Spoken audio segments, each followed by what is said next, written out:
¿Grabará todo el rato? ¿Se puede después del recreo? Sí, yo creo que grabará todo el rato.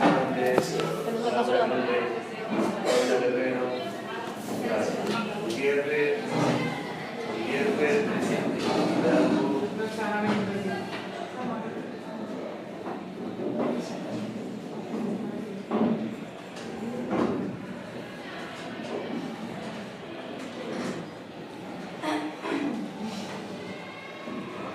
Jiménez, María Jiménez, falta.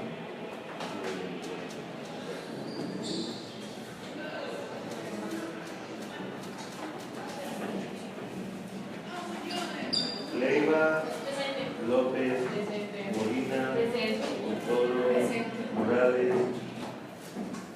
¿También falta? ¿Dónde está?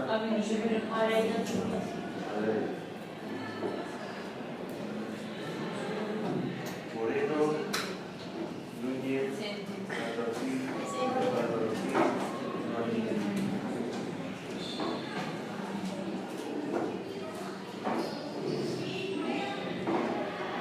Prieto, Pero Pablo,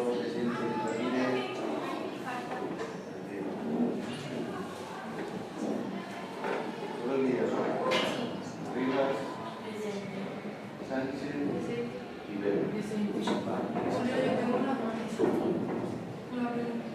¿Tenéis examen el lunes? No, El mapa que hay que entregar el miércoles que viene en la pizza, donde en la discusión.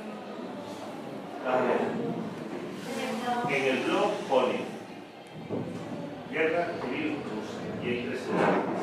El primer enlace lo clicas y hay una solución. ¿Vale? En vuestro blog. Vale, en vuestro blog hay una etiqueta que pone ejercicios, te vas a la etiqueta de ejercicios. Y el primero que tiene que aparecer es eso, ¿vale? Vale. Todo.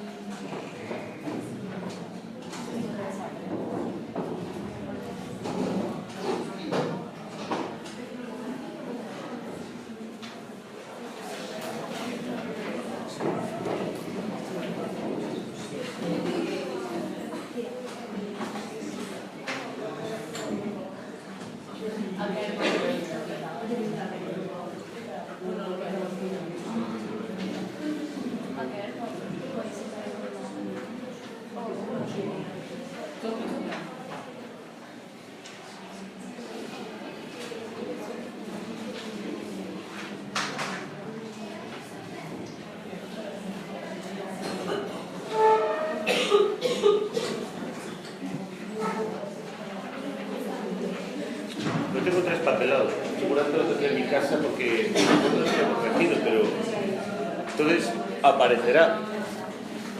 Es lo malo de hacer exámenes fuera de plazo, que siempre se acaban extraviando y siempre acaban apareciendo.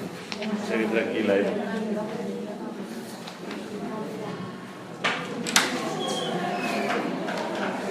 ¿Puede, macho? Sí.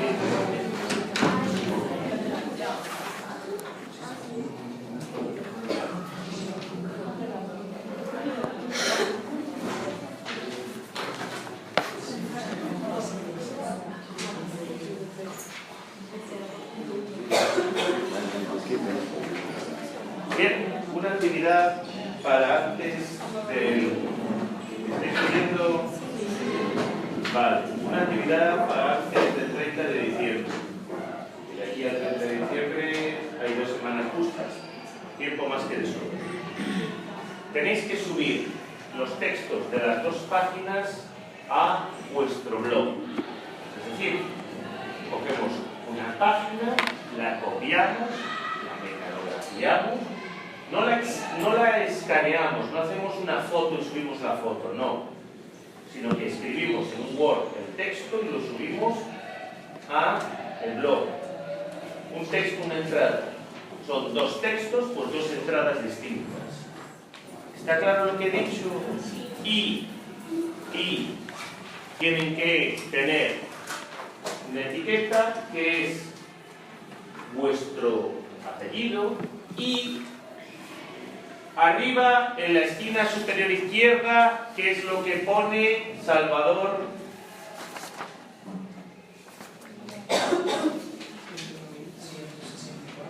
Y aparte de eso, La Guerra Fría y la política de bloques.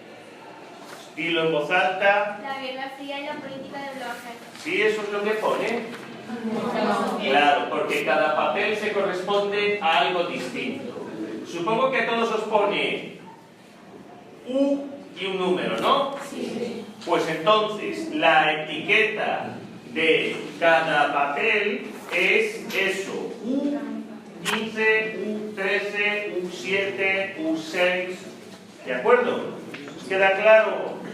Entonces, esto se valora igual que un diario de clase. Es decir, no está puesto el título, se quita. No están puestas bien las etiquetas, se quita. Hay faltas de ortografía, se quita. Falta la sangría, se quita. Entonces, se sube todo el texto. Y si aparecen fotografías, mapas, gráficos, se busca en internet el equivalente sobre el tema de fotografías, mapas o gráficos, que es la única parte que depende de vuestra iniciativa. Dime, Prieto. ¿He dicho la misma o he dicho equivalente? ¿Y conocemos la diferencia entre equivalencia y similitud? Bien, porque no son lo mismo. Entonces, para el 30 de diciembre, ¿está claro? ¿Vale? Muy bien. Eso os va a servir a todos para ver cómo se escribe un texto de estos. Sobre todo porque, aunque resulte increíble, va a haber gente que, copiando un texto, va a tener faltas de ortografía. Estadísticamente siempre hay gente que las tiene. Y va a haber gente que incluso se va a saltar líneas o párrafos enteros. ¿Puedes repetir para que yo? 30 de diciembre.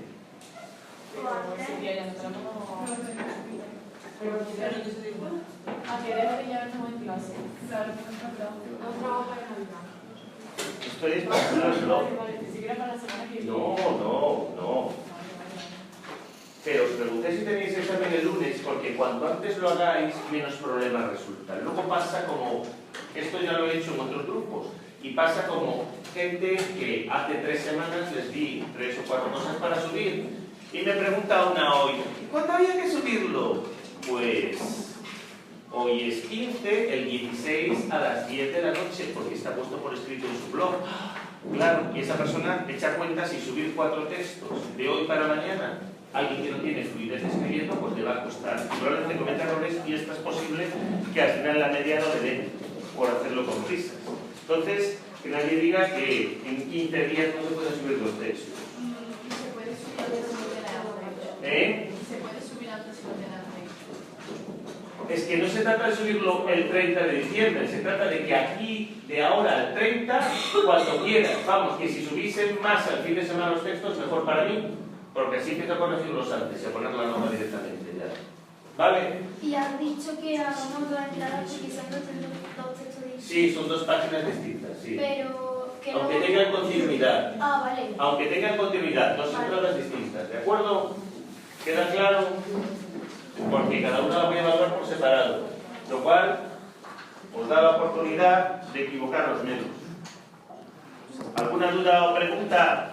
Entonces, entra el cuerpo principal del texto, así como todos los textos de apoyo, sea vocabulario o información en los pies de fotos que añada algo al texto principal. ¿Dudas o preguntas? ¿No?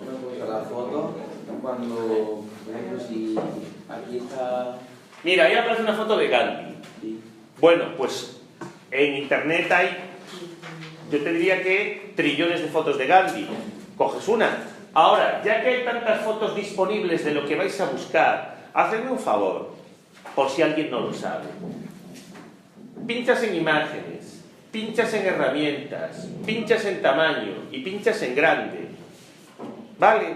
Para así tener la foto más grande posible, porque es que me da mucha rabia cuando resulta que la gente luego le das, clicas la foto y es que la foto, el tamaño en internet, en la página es este, y cuando la amplías el tamaño es este.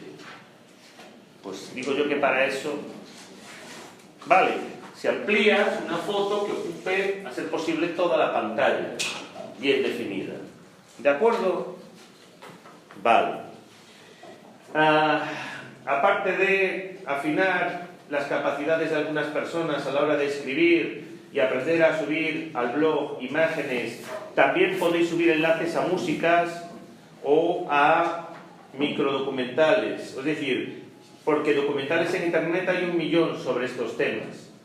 Pero como nadie se va a ver 20 documentales de 1 hora, pero sí, igual vemos 5, 6 o 7 documentales de 5 minutos. O sea que si hay algún documental de 5 minutos sobre alguna cosa en concreto y queréis añadir el enlace, muy bien.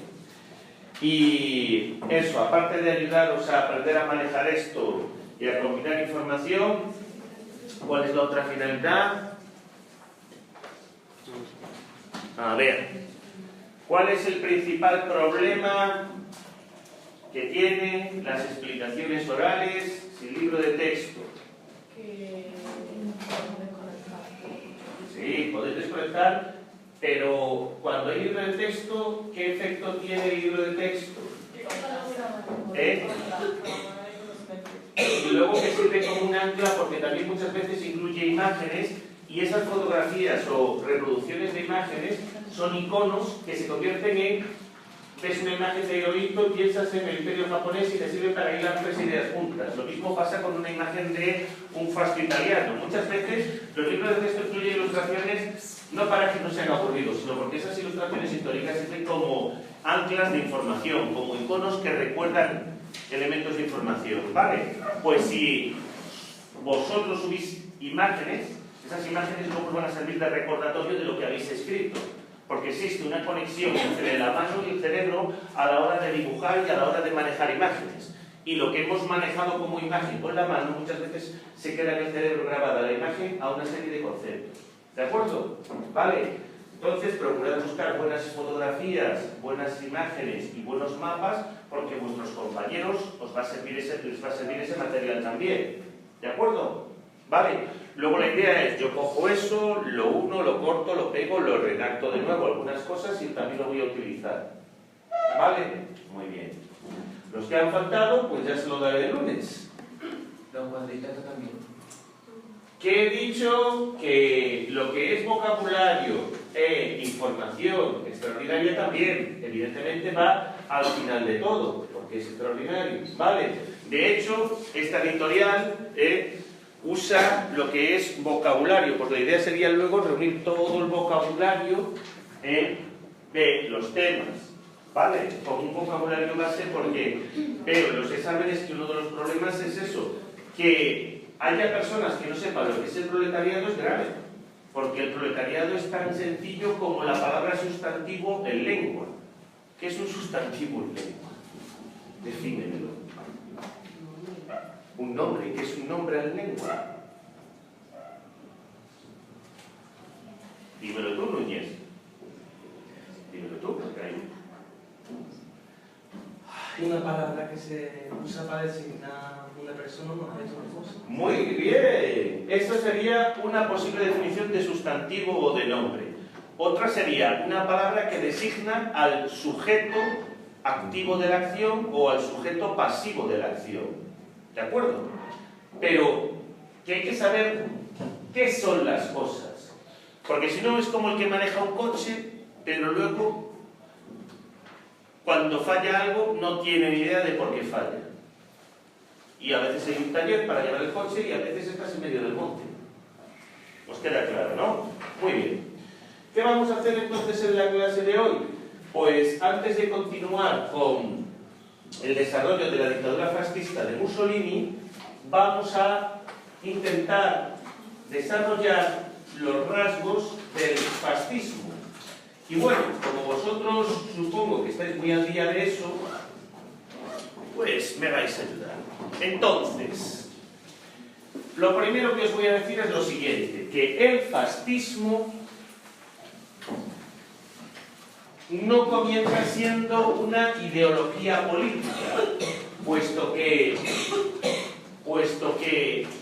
ni Mussolini ni Hitler se pararon nunca a reflexionar sobre lo que hacían, sino que en principio el fascismo es un conjunto de ideas sueltas y que son sobre todo un método de acción, una forma de tomar el poder y mantenerlo.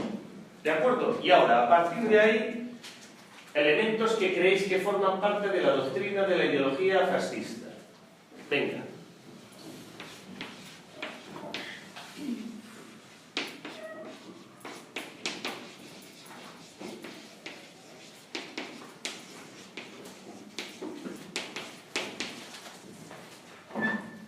¿Quién está tomando nota? Bien. Pues repito, elementos que forman parte de la doctrina o ideología fascista. ¿Cuáles son? Brasil. Vale, sí, todos pensamos en Hitler, pero eso es lo último, va al final. Antes de eso, venga. Por ejemplo, muy importante, la simbología. La simbología fascista, lo que son el uso de banderas, el uso de las banderas de los propios países, pero el uso de las banderas del país, el uso de una serie de signos específicos, como son, por ejemplo, las cruces gramadas nazis, los fascios italianos, en España el yugo y las flechas. Aquí en Puente Genil hay varias barriadas que se construyeron en la época de Franco, por el gobierno de Franco. Y hay placas, allí en la avenida de la estación, que dice viviendas sociales, y aparece el yugo y las flechas, que es el símbolo del partido La Falange, que era el partido fascista de Franco. Lo habéis visto, ¿no? El yugo y las flechas. Sí, ¿no? Sí. En la casa de Alicia lo pone. Claro, porque durante la época de Franco... Claro, vamos a ver, Alicia, porque, sí, a ver, que mis mejores amigos también se criaron en casas construidas por Franco, no pasa nada, no es una marca. La placa, claro, es que las placas están por algo, ¿vale? Venga.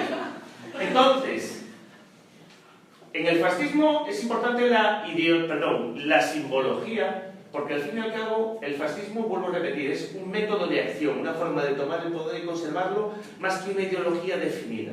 De hecho, una cosa que caracteriza a Hitler, a Franco, a Mussolini es que son pragmáticos. Hoy cogen una idea y cuando me deja de funcionar, cojo otra totalmente distinta.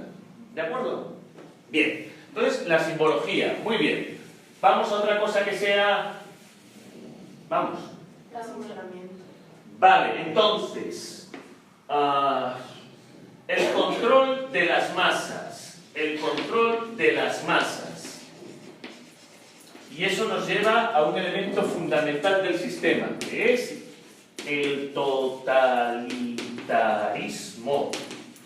Vamos a ver, el partido fascista no se conforma con gobernar el país. El partido fascista quiere que todos los habitantes del país estén de acuerdo con sus ideas y sus prácticas.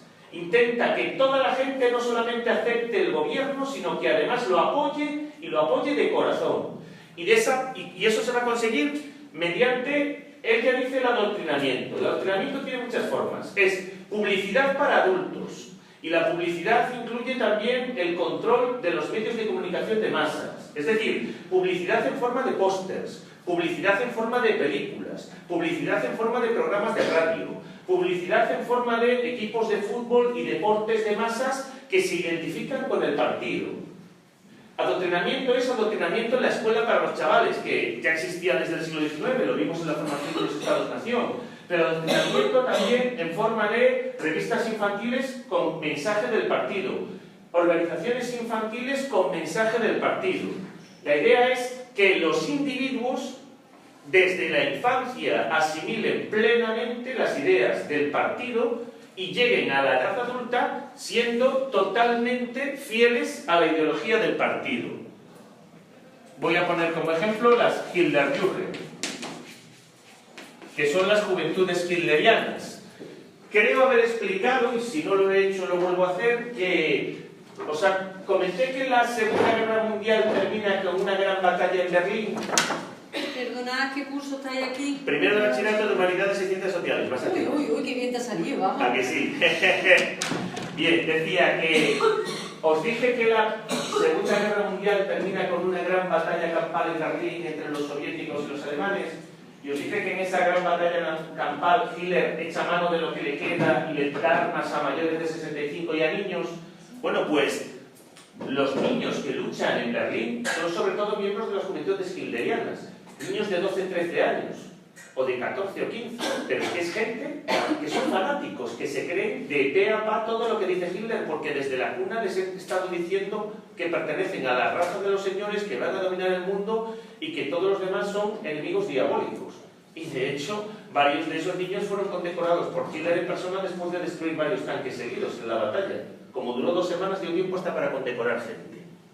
Entonces, queda claro la importancia del adoctrinamiento, de cómo el Estado quiere controlar toda la vida del individuo, hasta el punto que en la Alemania nazi se crea un sistema de matrimonios nazi distinto de los cristianos y del matrimonio civil.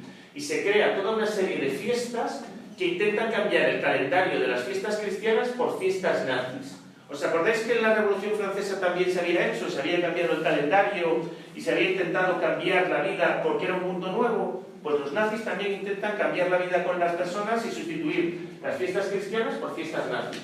Vamos, Hitler estuvo a punto de acabar con la Navidad, pero no fue el Grinch porque al final le dijeron que no, que mejor respeta la Navidad, que ahí, hasta ahí la gente no. ¿De acuerdo? Pero Hitler estuvo a punto de eliminar la Navidad, ¿vale? Porque le parecía que era una fiesta demasiado poco alemana. Bien, ¿claro? ¿Sí? Bien, voy a borrarlo de Hitler. Juden. Más elementos, venga. El uso de la violencia. Ese es un elemento fundamental. No el uso solamente, sino la exaltación de la violencia. Todos los partidos fascistas consideran que la violencia es algo que está en la naturaleza, que es normal y que por tanto hay que usarlo, y que además la violencia es buena. Entonces, la exaltación de la violencia forma parte de todos los fascismos, del español, del portugués, del rumano, del alemán y del italiano. Usar la violencia es normal porque la exaltación de la violencia va unido a varias cosas. Va unido a el irracionalismo.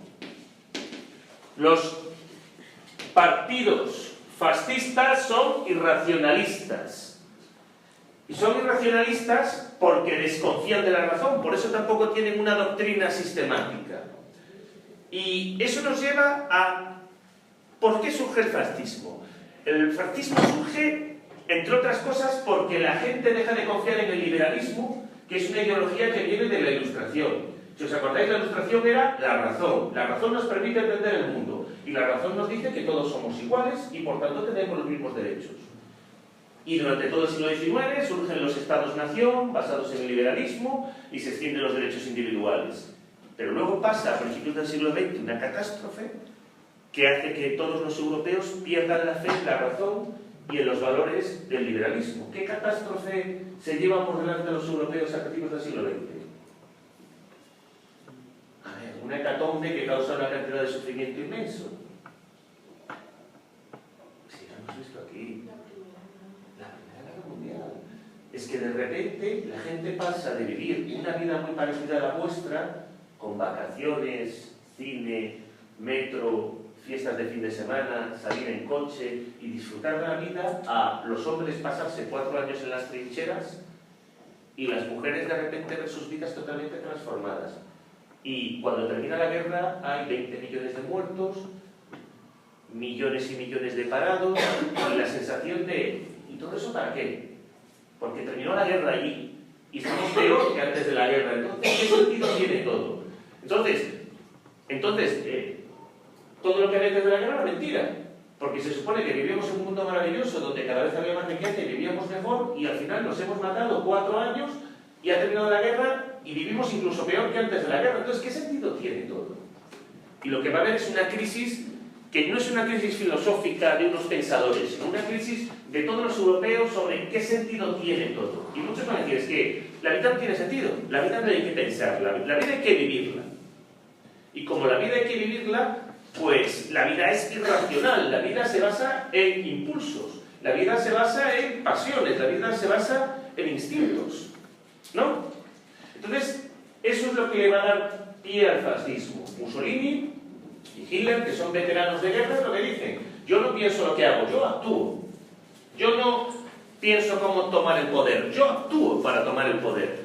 Entonces, en el irracionalismo, en el negar el pensamiento, está la justificación de la violencia, porque la violencia consigue cosas.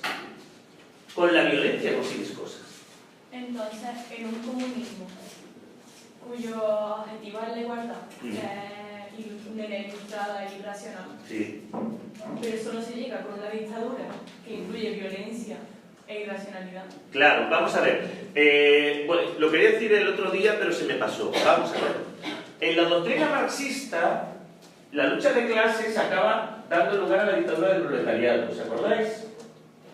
Y esa dictadura del proletariado que plantea Marx, cuando Marx habla de dictadura del proletariado, parte de la idea de la dictadura clásica.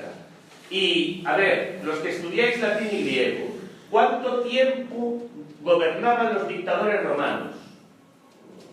¿Os lo ha explicado ya Lourdes? Bueno, pues la figura del dictador la inventan los romanos. Y un dictador en tiempo de los romanos no es alguien que toma el poder por la fuerza, sino que en tiempo de los romanos un dictador es un cargo político como otro. Y un dictador consiste en lo siguiente: en una situación de máximo peligro, usemos la expresión clásica, ¡Aníbal las portas! ¿Qué significa eso? Me encanta. No.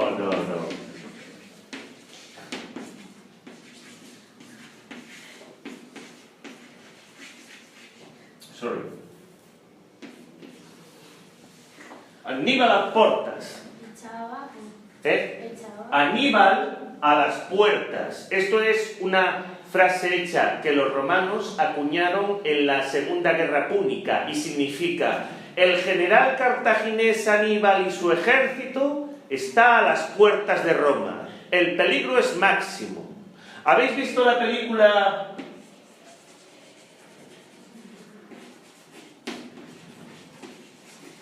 Enemy at Gates? Enemigo a las puertas, ¿lo habéis visto? Ah, pues la recomiendo. Es una película norteamericana sobre la batalla de Stalingrado, con una historia de amor preciosa, y luego es una película de aventuras muy buena que cuenta eso, cómo los soviéticos ganan en Stalingrado. Y muestra eso, esa situación de desesperación de ya no queda nada para perder, pero todavía no hemos perdido. ¿De acuerdo? Bueno, pues cuando los romanos se encontraban en esa situación de desesperación, de si perdemos se acaba todo, se suspende la constitución romana y se nombra un dictador. Pero el dictador era nombrado durante 6 meses. Y durante 6 meses el dictador tenía plenos poderes. Podía hacer lo que quisiera. Ahora, pasados 6 meses, desaparecía el poder del dictador y era sometido a juicio para ver si se había extralimitado por su poder. Entonces, cuando Marx habla de dictadura del proletariado, está pensando en eso. Está pensando en un tiempo establecido en el que se toman a cabo una serie de decisiones y se lleva a cabo un proyecto de transformación que lo hemos juzgado. No un tiempo indeterminado y el que manda hace lo que le parece bien para llegar a un objetivo. ¿De acuerdo? Vale, ¿esto queda claro? Entonces volvemos al irracionalismo fascista. Entonces, el fascismo es irracionalista porque dice basarse en la vida, y al decir basarse en la vida de los animales. Y en la naturaleza nos guiamos por impulsos, por instintos, ¿no? Entonces, irracionalismo, instinto, ¿de acuerdo? Claro, cuando piensa en instinto, pensamos en instintos de vida, pero también hay instintos de muerte, porque los animales no solamente tienen instintos que les llevan a procrear y a reproducirse, sino que también tienen instintos que les llevan a matar para alimentarse, ¿de acuerdo? Y eso nos lleva a ¿qué teoría del 19 defendía que es natural que los pobres fueran pobres y los ricos fueran ricos? ¿La darwinista? No, la neodarwinista. ¿Os acordáis del darwinismo social, que es una teoría del 19, una falsa teoría del 19, que dice que si en la naturaleza unas especies desplazan a otras, en la vida social pasa lo mismo? Los listos, fuertes e inteligentes se apropian de la riqueza Y los pobres, tontos e inútiles se quedan fuera de la riqueza. Los estados y naciones fuertes y desarrollados desplazan a los estados y naciones débiles. ¿De acuerdo? Y la competencia entre estados y naciones, ¿cómo se manifiesta? ¿De qué manera se manifiesta la competencia por los recursos entre los estados y naciones? Cuando dos estados se enfrentan por un recurso, una tierra de cultivo, unas minas, ¿cómo se manifiesta ese enfrentamiento? Por la guerra. Entonces, la guerra es el estado natural del hombre. La guerra no es nada raro, la guerra es lo normal. Es normal estar en guerra porque los animales están en guerra, unos con otros, todos los días. ¿Os queda claro? Todo eso. Entonces, fijaros de dónde nos lleva la exaltación de la violencia. A la idea de que son irracionales los fascismos y no se puede discutir con un fascista porque no tiene unas ideas, porque lo suyo es actuar. Y porque dicen defender el instinto, pero el instinto entendido como la competencia entre comunidades humanas como si fueran especies y esa competencia a través de la guerra vista como algo natural. Y por tanto no hay que justificar la guerra, porque la guerra se justifica por sí misma. Si ganas, tenías razón, y si pierdes, no tenías razón. Ejemplo, cuando acabó la Segunda Guerra Mundial, lo que os voy a contar es tan increíble. Cuando acabó la Segunda Guerra Mundial, os he dicho, ¿no? Batalla de Berlín, miles de muertos, y está Hitler en su búnker. Y dices tú, bueno, ¿y ahora qué va a hacer? Pues da la orden de, bueno, si perdemos la batalla de Berlín, los soldados alemanes que queden en el resto de Alemania, la última orden antes de morirse de Hitler fue destruir todo lo que quedaba de Alemania. Es decir, que si hubieran obedecido la orden de Hitler, en el momento en que Berlín hubiera caído, la orden era hundir todos los puentes, minar todas las carreteras, quemar todos los depósitos de alimentos, envenenar todos los pozos, dinamitar todas las iglesias y no dejar absolutamente nada de Alemania en pie. ¿Y cuál era la justificación de esta orden? Pues que si Alemania pierde la guerra no merece la pena seguir existiendo. Increíble pero cierto, ¿eh? Palabras literales de Hitler. Si Alemania pierde la guerra no merece la pena que siga existiendo. Por tanto, la orden a los soldados alemanes, si perdemos la guerra, es destruirlo todo. Y luego suicidarse. Pero bueno, primero destruirlo todo. Y bueno, la suerte fue que los soldados alemanes desobedecieron en masa y no cumplieron esa orden final. Pero que podrían haberlo hecho. Está claro, ¿no? Bien, más elementos del fascismo que os podéis imaginar que tenéis ahí. El irracionalismo también lo llevas a creyente. Bien, vale, vamos a ver. Existe un misticismo fascista, vamos a llamarlo así. Los fascistas, por un lado, son anticristianos. Sobre todo los fascistas alemanes, los españoles e italianos muchísimo menos. Pero los fascistas básicamente son anticristianos, porque los valores cristianos son contrarios a lo que es la competencia y la lucha de todos contra todos. Es decir, para un fascista no tiene sentido que haya caridad entre personas distintas de diferentes grupos sociales. ¿El misticismo va dentro del irracionalismo o va...? Va aparte, vale. Bueno, en realidad, bien, buena pregunta. El misticismo sí debería ir pegado al irracionalismo. Sí, si eres capaz de desarrollarlo, vale. Entonces, dentro del ese misticismo fascista tiene que ver con la idea de que, bueno, se creen cosas. Por ejemplo, dentro del vamos a darlo en alemán. El Führerprinzip. El Führerprinzip, que es el principio del Führer, que es una ley de Hitler, el Führerprinzip. El principio del Führer o el principio del guía, es una ley de Hitler. Es muy sencillo. Hitler, al año de estar en el gobierno, hizo que aprobaran una ley del Parlamento alemán, y la ley viene a decir lo siguiente: cualquier opinión expresada por el Führer de forma pública tiene automáticamente valor de ley. Es decir, dicho de una forma que lo entendáis, que lo que diga Hitler vale como ley y que nunca se equivoca. De hecho, Mussolini aprobó una ley según la cual el Duce, el presidente de Italia, Mussolini, nunca se equivocaba. Es decir, esa idea de que los que dirigen el gobierno tienen poder mágico. Son elegidos por el destino para elevar a sus países. ¿De acuerdo? Te ríes, pero ¿os he contado alguna vez lo de un tiempo del Führer? Esto os va a encantar. Resulta que Hitler era un héroe de masas. Iba y la gente se lo comía a besos. Les encantaba. Era su héroe. Les dio trabajo, les dio vacaciones, les dio seguridad social, acabó con todos los problemas de Alemania, vamos, antes del 39. Pero entre el 33 y el 39 Hitler no podía ir a ningún sitio sin guardaespaldas porque la gente lo quería tanto que lo despedazaba queriendo quedarse con algo de Hitler. Bueno, total, que Hitler era, vamos, más famoso que, yo qué sé, el más famoso que os queréis imaginar. Y, como Hitler era buena gente, recibía todos los fines de semana alemanes normales en su palacio. Total, que los alemanes normales iban a visitar en su palacio. 20, 30 de cada vez. Y los asistentes personales de Hitler siempre rezaban para que hiciera buen día y poder tener la reunión fuera del palacio. Por eso, un buen día acabó llamándose un día de tiempo del Führer, o el tiempo del Führer era el tiempo despejado. Os cuento por qué. Porque la gente, sobre todo las mujeres, se emocionaban tanto cerca de Hitler. ¿Qué pasaba? ¿Qué pasaba? Si se me hagan encima de la emoción. Pero que no pasa una vez, no. Que va la gente y de repente las mujeres se mean encima que no pueden contenerse. Que es Hitler. Dios es Hitler. Que sí, que no tira nada a Hitler. Pero que era... ¡Ostras! Era Hitler. Que además está soltero. Bueno, a ver.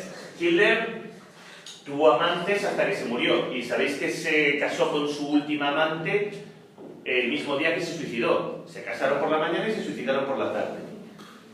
Pero... ¿Los dos o hay la más? No, primero él se aseguró de que ella se suicidara. No, a ver, primero fue así.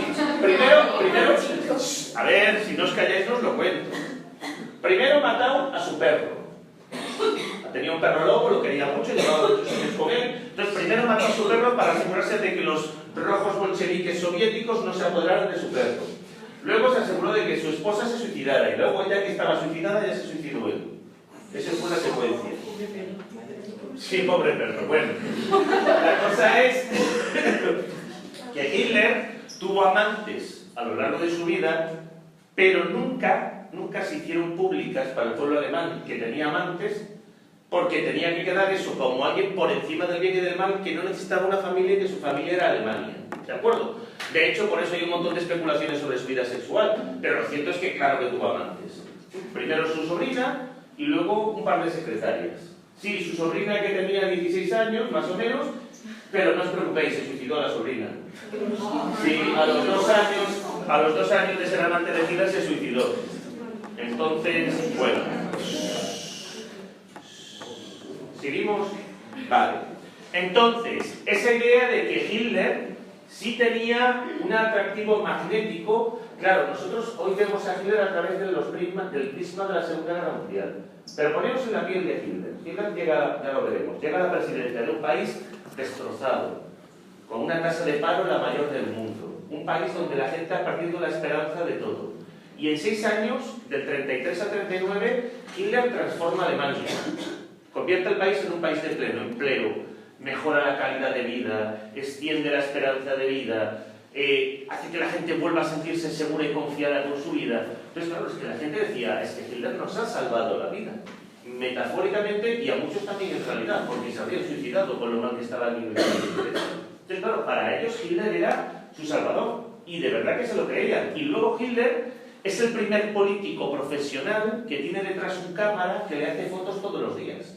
Es que el fotógrafo personal de Hitler, cuando terminó la guerra, todavía conservaba 7.000 negativos de 7.000 fotos hechas a Hitler. Y era el típico que además se hacía una foto y 2 y 3 más para tener la pose exacta, la iluminación exacta que quería. Vamos, él había hecho maravillas en Instagram. ¿De acuerdo? Entonces, claro, Hitler es alguien que conoce la importancia de la propaganda y de la publicidad a la hora de fijar una imagen en el colectivo. ¿De acuerdo? Entonces, donde está Mariano lo de control de masas, totalitarismo, lo de Hitlerjugend, también pon una flecha que ponga publicidad, propaganda. ¿De acuerdo? Publicidad y propaganda de masas. ¿Vale? Entonces, ¿Os queda claro ese misticismo fascista de el poder del jefe, el jefe nunca se equivoca? ¿De acuerdo? Que es algo propio de todos los fascismos. Y esa idea de querer crear un mundo alternativo. Vale. ¿Más ideas? Claro, vamos a ver. Claro. Dentro de esa mentalidad irracionalista y de exaltación de la violencia, se plantea que todo es guerra. La guerra entre los estados, la guerra entre los partidos, la guerra contra los enemigos del pueblo. Entonces, un elemento de todos los fascismos es... Voy a empezar por arriba otra vez. Un elemento de todos los fascismos es la represión política. Y la represión política tiene diferentes aspectos. El más suave es la censura. Pero luego, junto a la censura, está la aparición de la policía política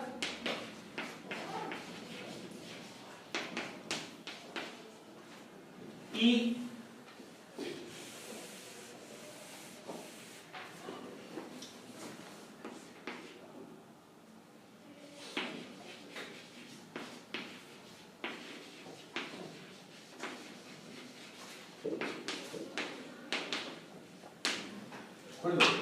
vamos a ver, un elemento fundamental de todos los fascismos va a ser el control de la población a través de eso, de la prensa, la radio, la televisión, y a través de ahí también lo que es una censura de todos los contenidos que llega a la gente y una investigación de todos los contenidos que consume la gente. Y en todos los países va a aparecer una policía política.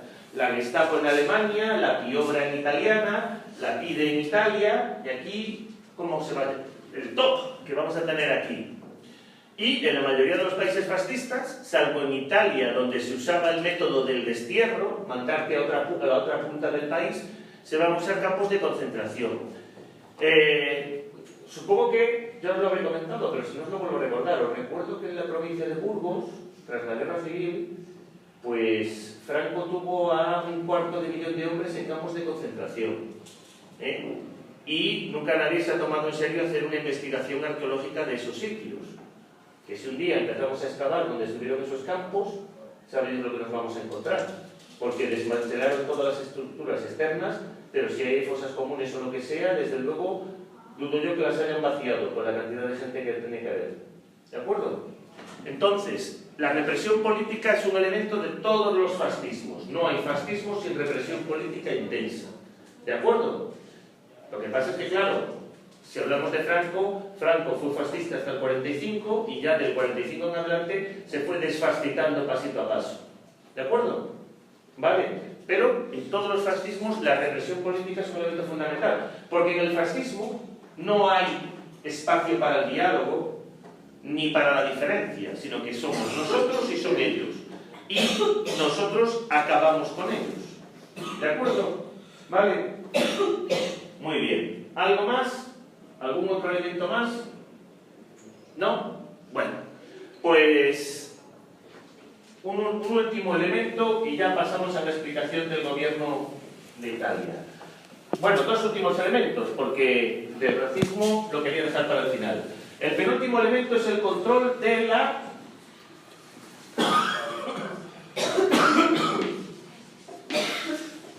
el control de la economía.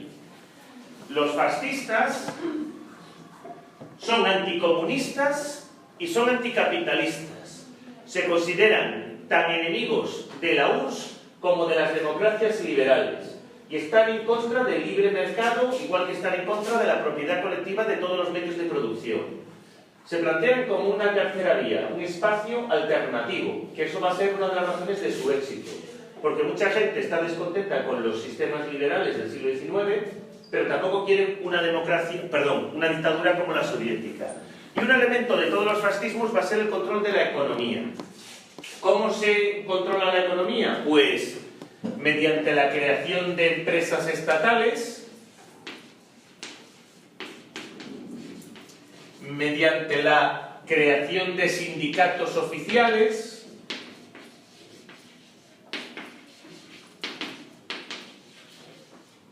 mediante la aprobación de leyes laborales. Entonces, por un lado, en los estados fascistas sigue existiendo la empresa privada, pero la empresa privada está totalmente supeditada a la voluntad del gobierno y, en ocasiones, el gobierno o se apodera de una empresa privada y la convierte en empresa pública o crea una empresa para algo en concreto. Entonces, por ejemplo, en Italia se van a crear un montón de empresas públicas y las condiciones de vida de los trabajadores pues van a mejorar porque va a haber más empleo. De hecho, una característica del fascismo es que suele generar empleo en la industria, pero por una razón muy sencilla, porque como el fascismo es militarista, para hacer la guerra, ¿qué se necesita? Armas. Y los tanques, los cañones, los uniformes hay que fabricarlos. Entonces, si tú tienes una industria de guerra potente, estás dando trabajo a la gente, ¿no?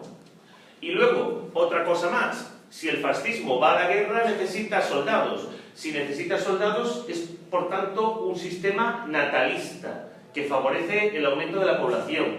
Y si favorece el aumento de la población, habrá que producir más comida. Con lo cual, eso hace que también reduzca el paro en el campo.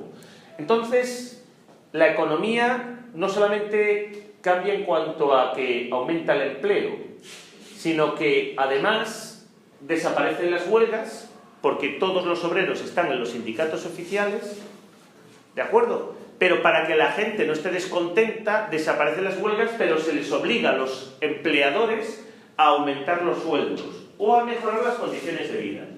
Os pongo el ejemplo de Alemania. En Alemania, con Hitler, los sueldos no subieron. En realidad, bajaron durante el gobierno de Hitler.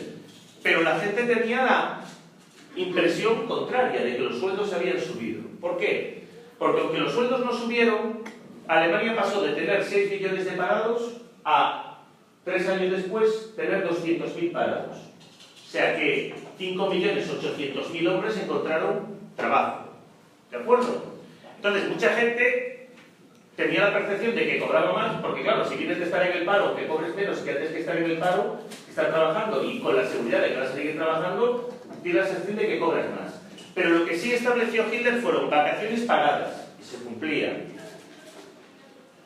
Permisos por maternidad, revisiones de salud, mejora de las condiciones laborales en las fábricas. Entonces, claro, si eres un obrero que antes de Hitler estabas en paro, entras a trabajar, cobras un poquito menos que antes, pero tus condiciones de trabajo son mucho mejores, respetándose el horario de 8 horas y demás, la sensación que tienes es que las cosas han mejorado un montón.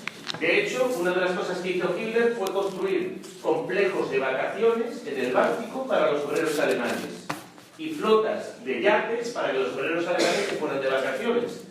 Y los yates ya no existen porque se destruyeron en la Guerra Mundial, pero los complejos de vacaciones en el Báltico para los obreros alemanes siguen estando allí. La gente no va porque le da yuyu, porque es de la época de Hitler, pero están.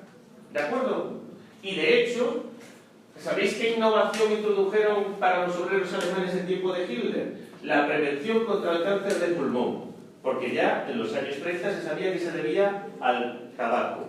¿Y qué introdujeron para prevenir el cáncer de pulmón?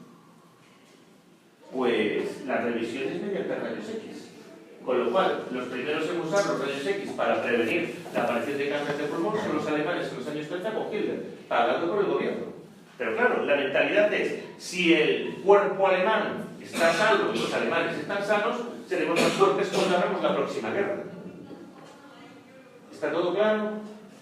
¿Sí? Vale. Entonces, anticomunistas,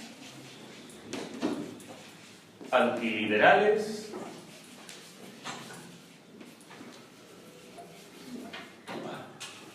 antidemócratas.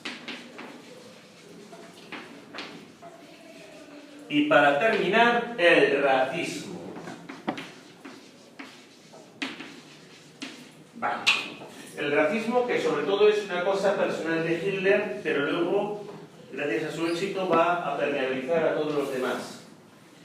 Y, claro, para entender el racismo, hay que entender de dónde era Hitler. ¿De dónde era Hitler? Quiero decir, ¿en qué país nació Hitler?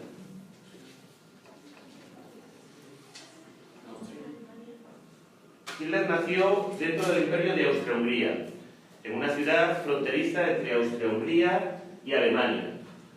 Su padre, un aduanero, mucho mayor que su esposa, murió. Hitler quedó a cargo de su madre, viuda con 30 y algo, y con 16 o 15 Hitler se mudó a la gran capital, a Viena, un paleto de pueblo. Y básicamente pasó los siguientes 10 años de su vida dando voces por Viena como un paleto del pueblo, que a veces tenía trabajo, a veces no, siendo siempre el último mono de todo, porque era un paleto del pueblo.